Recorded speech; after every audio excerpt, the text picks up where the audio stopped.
All right, let's jump right in. I want you to think about something for a second.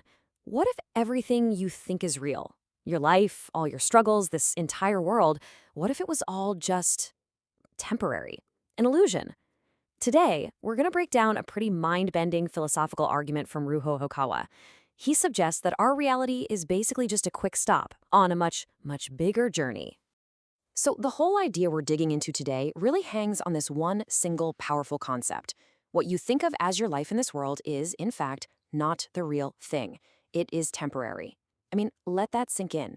The argument is that everything we see, touch, and feel, it's not the real deal. It's just a temporary show.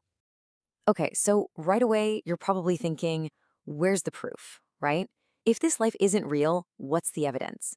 Well, according to this way of thinking, you won't find the answer in a science lab or some ancient scroll. Nope. The evidence is something every single one of us knows intimately. It's suffering. So how in the world does suffering prove that our reality is fake? It's a big leap, I know, but the whole argument is built around this fascinating concept, which has roots in Buddhist thought. It's a framework that tries to categorize all human pain, and it's called the Eight Sufferings.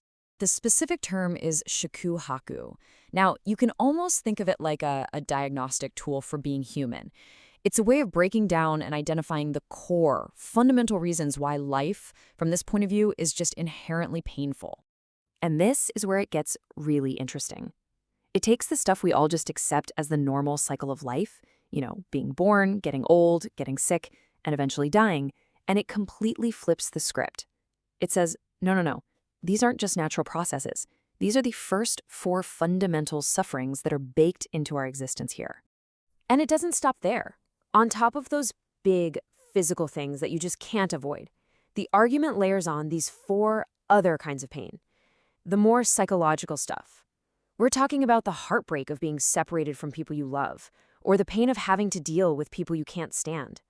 And then there's that constant, nagging frustration of wanting something you can't have. It's all part of the package. So, here's the big takeaway from all this. This is the crucial point. The logic goes like this. A real world, our true home, wouldn't be designed this way. It wouldn't have pain and suffering as its core operating system. So the fact that all this suffering is totally inescapable, well, that's presented as the definitive proof that this place, it's not the final destination. It's just a temporary stage. Okay, so if this world is just a place of suffering, a temporary illusion, then what's the point? Why are we even here?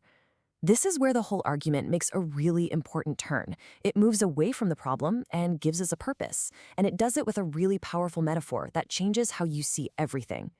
And here it is. This is the idea that changes the whole game. This world we're in, it's not a prison. It's not some cosmic mistake. It's a school, a classroom, and every single challenge, every bit of that suffering we just talked about, it's all part of the curriculum. It's a lesson plan designed for just one student, your soul. So the idea is that our true selves, who we really are eternal souls. We're just borrowing these physical bodies for a little while to learn some very specific lessons. I love this one metaphor used in the source material. It's like we're all gems, and by bumping up against each other, through all our struggles and interactions, we're actually polishing each other, refining our souls. You can see the two worlds laid out so clearly here. It creates this really stark contrast, right? On one side, you've got this temporary world, Earth. It's an illusion, a school, defined by suffering. But on the other side, you have the true world, the spirit world. And that's reality. That's freedom. That's home. All right, so if life here is just a school, a temporary assignment, what happens when the bell rings? Where's graduation? Where do we go next? Where is our real home?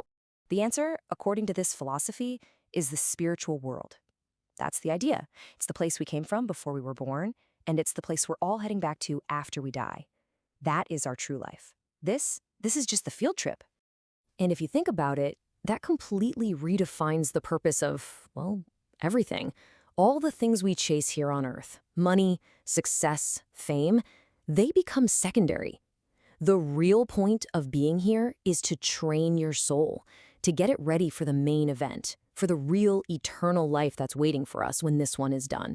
So, where does that leave us? What are we supposed to do with all this information? Well, according to the source, just understanding this isn't enough. It's not just some cool idea to think about. It actually comes with a huge responsibility. It comes with a mission. And the speech asks this question head on.